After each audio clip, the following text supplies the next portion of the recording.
buddy is calling into the line. Ray's on here. Ray. Hey, Ray. History cop. Hey. How are you guys doing? Can you hear me okay? I can hear you well. All right, awesome.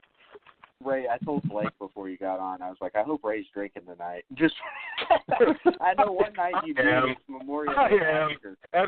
Every night that I end up calling you guys, I'm drinking, so. Well, that's what happens. They rub off on you, Ray. I mean, Jesus, I was on the show the other night, and I talked about them like dogs. I said, they're two fucking drunken idiots, but whatever. They're funny, you know. we at least try to keep some sort of composure when Ray's here, because he has, like, an insightful view. Yeah. Yeah, well, you know, I don't know. It's whatever. Whatever. Well, you get the real story after people have been drinking a little bit. True. That's very true. Yes. That's very true. So I wish the cops you'd let the guy get drunk a little bit when you're interviewing him. That would be helpful. Yeah. Yeah. Well, I mean, once upon a time, Tom McLaughlin, he directed Friday the 13th Part 6. He asked me, he was like, "Do I have to be drunk to be on this show?" And I was like, "Yes, you do." Yeah. Yeah. Well, that's weird because I don't think I've ever been drunk. I think I was drunk one time, and it wasn't really drunk. It was more just, as Mark Patton called it, soused. It wasn't like completely drunk, but you know. Yeah.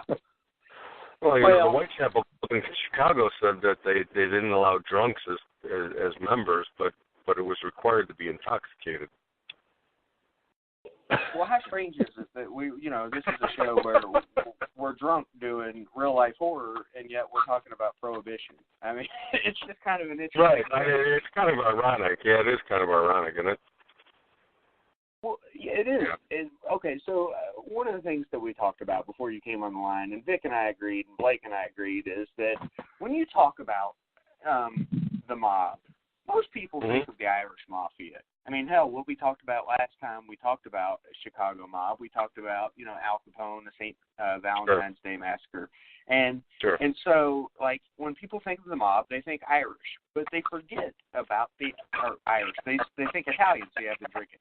They forget about the Irish mob. Yeah, I beg to differ. I think Italian, but, since St. Patrick's Day was pretty close by, we can pick on the Irish now. So that's right. And I'm Irish, and you're Irish. So I'm Irish, exactly. Yeah.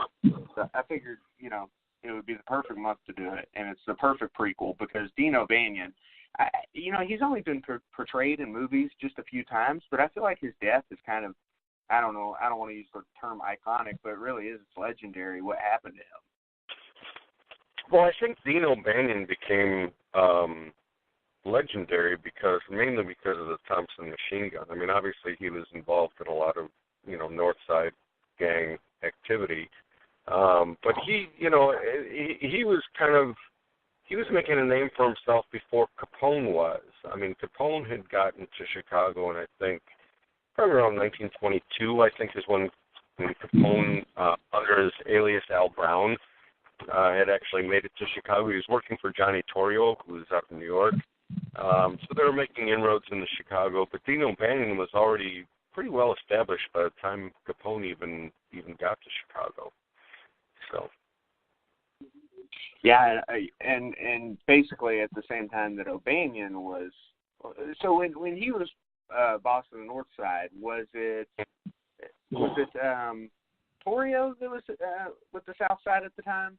Torrio was South Side, but he had brought in Al Capone from New York. So Torrio was originally from New York as well as Capone.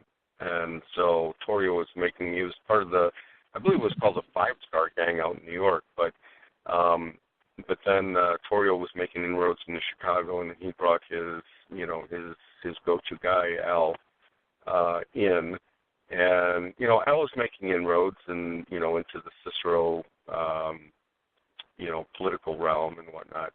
And Dean O'Banion was, in fact, Dean O'Banion and the North Side and the South Side gangs had kind of an agreement, through Johnny Torrio that he set up, the actual dividing line between, the North and South Side gangs, and everything was fine for a while. Everyone kind of respected their own territory, and the Irish had the North Side, and the Italians had the South and West Side. You had the Jenner family that was running Little Italy, and you had Capone and Torrio that were running pretty much the South Side, and then eventually into Cicero. Yeah, that's a good. That was kind of the fringe area that kind of. I guess Dean was kind of the one that really started to push into the other territory, though. Correct? Well, that's kind of what happened. Is that Dean wasn't real happy with the arrangements after a while because he saw all this money coming to the Jenner family, and then also to the Jenner family was part of the Sicilians that were is also a kind of an Italian. They were Sicilians, so you had you had the outfit, which it eventually became the outfit, and that's what Johnny Torrio and Capone were involved with, and then you had the Sicilians that were part of the mafia from Italy, and then they were actually in Little Italy in that area by where UIC, University of Illinois Chicago, is now. But everyone was getting along. They had their battle lines drawn, and you had your territory and they had their territory. But then when Capone started making inroads in the Cicero, he just saw all that potential and all this money that he didn't have a part of.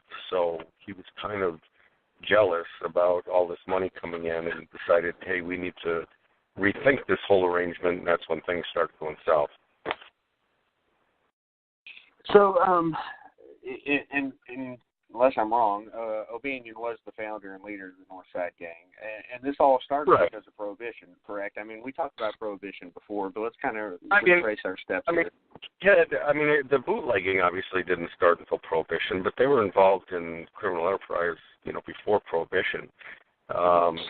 Dean O'Banion and his group, Jaime Weiss and some of the other guys that eventually became part of what they called the North Side Gang, were also involved in, early on when they were a lot younger, and they all grew up in the same area. I mean, they were originally from Dean O'Banion was originally from Central Illinois, so he wasn't even born in Chicago. I've read things about his being born to Irish immigrants, which wasn't true. You read that kind of stuff that, he was born out of these, these first-generation Irish, which is totally false. He was born in Macon County, Illinois, in a small town, and his dad was a barber, and his dad was born in Kentucky. His mom was born in Illinois, but her dad, his mother's father was born in Ireland, but the other one of the grandparents weren't. So really, he only had one out of four grandparents that were actually born in Ireland. So, but then they grew up. They moved from Macon to basically the Goose Island area of Chicago. I think they called it like Kilcubbin or something like that. Yeah, it was Kilcubbin. It was basically just known for a really high crime rate and a really high unemployment rate. Yeah. Well, it was a slum area big time. It used to be primarily German in the late 1800s, and it was kind of a slum area then. It didn't really improve much when the Irish got here. And it's funny with these gangs. It's like, time really doesn't change a whole lot because when you have the Irish gangs and you have the Italian gangs, and of course nowadays when you think of gang members, a lot of them are Hispanic gangs, the Latin Kings and stuff like that. And it's basically it seems like every ethnic group has taken its turn as being the so-called uneducated and dirty immigrants, which were kind of looked down on, and then they had to form these alliances to kind of, whether it was perceived or real, the prejudice against them. And then they all started their own criminal enterprises. So, for a long time you don't want to be known as Italian because you were known as uneducated and dirty, and the same thing with the Irish. And so we all take turns at that as you make inroads to the United States, and that's where a lot of these criminal enterprises come from. So. Yeah, absolutely. Blake, lend a sober mind. Give me some more info that you want to talk to Ray about, just so we can continue on with the conversation there, because I like where we're going with it, because I always like painting the picture of the time period, and that's always important when we're telling a story like this. Sure. Oh, sure.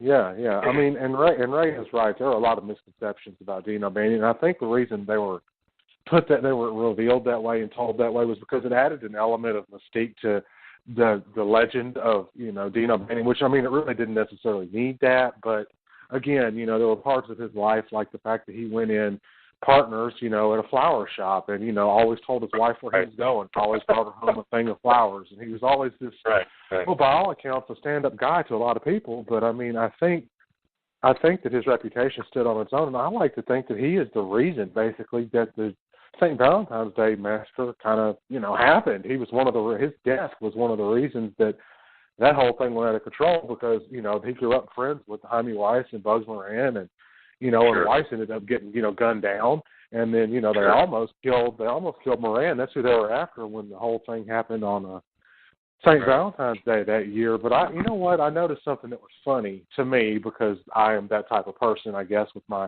gallows humor and, you know, writing all the horror stuff that I write. But I thought it was funny that he was killed with 6 bullets, and I like to think that was 1 bullet from each of the Gemma brothers. I like to think that because there were 6 of them. You know what I'm saying? Right. Well, it's kind of if it wasn't on purpose, it's definitely poetic justice in a way. Well, absolutely. I mean, 2 in the stomach, 2 in the throat, 2 in the cheek, and you know, that's 6 bullets, 1 for each pissed off Gemma brother. You know, I mean, it is very poetic. One in the back of the head. He got 1 in the back of the head as well, so maybe that's 7. I don't know. But yeah, he got one to grow with, I guess, right? Yeah. Right, exactly. You know, the funny thing is that Capone had the 2 guys that were primarily responsible for killing O'Banion were also murdered by Capone, and they were his guys later on.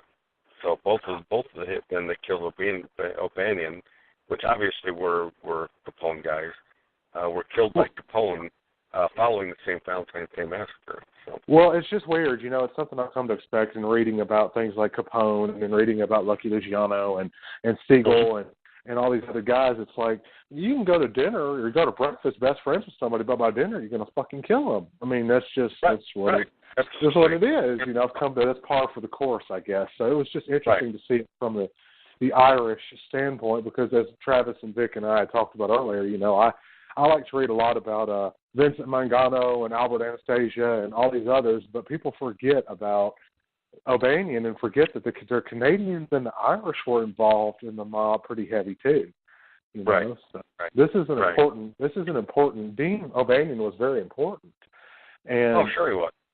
And I mean, it's part of that culture, part of the history. I mean, we've got, you know, all these things happen in Chicago. You know, you've got H.H. Holmes at one end, and then you've got the gangsters at the other, and it just kind of, booming. Business was booming in those areas, I guess, at the time. So I just thought it was interesting, you know.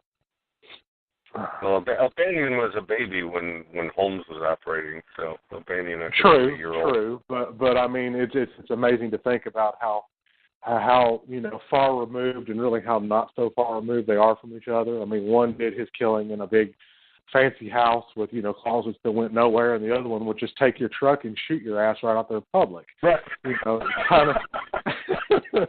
So it's amazing to me how close they are and how wide apart they are. Well, I think Holmes actually invented the cement shoes, to tell you the truth. I think the mob borrowed it from him, but that's another story. They would never admit that. No. But, you know, I mean, I don't think Holmes was looking to make a name for himself with cement shoes, but I'm sure they thought, hey, this is a pretty good idea. True. But that's my 2 cents. I mean, I just enjoy having you on the show. It's a pleasure to have you on, and thank you for all the kind stuff you said about all my work too, Ray. It's really been a privilege to be a friend. It's wonderful. Yeah, it's wonderful. I love the show. I mean, it's been a lot of fun. You know, and I appreciate you guys reaching out to me when you do have kind of cool shows that intersect with stuff that I'm, you know, kind of familiar with. So. Well, that's just because there's so much shit that's happened in Chicago. Let's be honest. Well, that's true. That's true. You know, Chicago has its share of colorful history for sure. So. Yeah, it does. I mean, when it comes to Chicago, there's not too many other places that have such a rich history in such a short period of time. I mean, you know, when you consider how long it's been around. Right, exactly. But yeah, Gino Bannon was an interesting guy. I mean, I was kind of like, I haven't looked at him in extreme depth, although I probably should since I'm Irish. But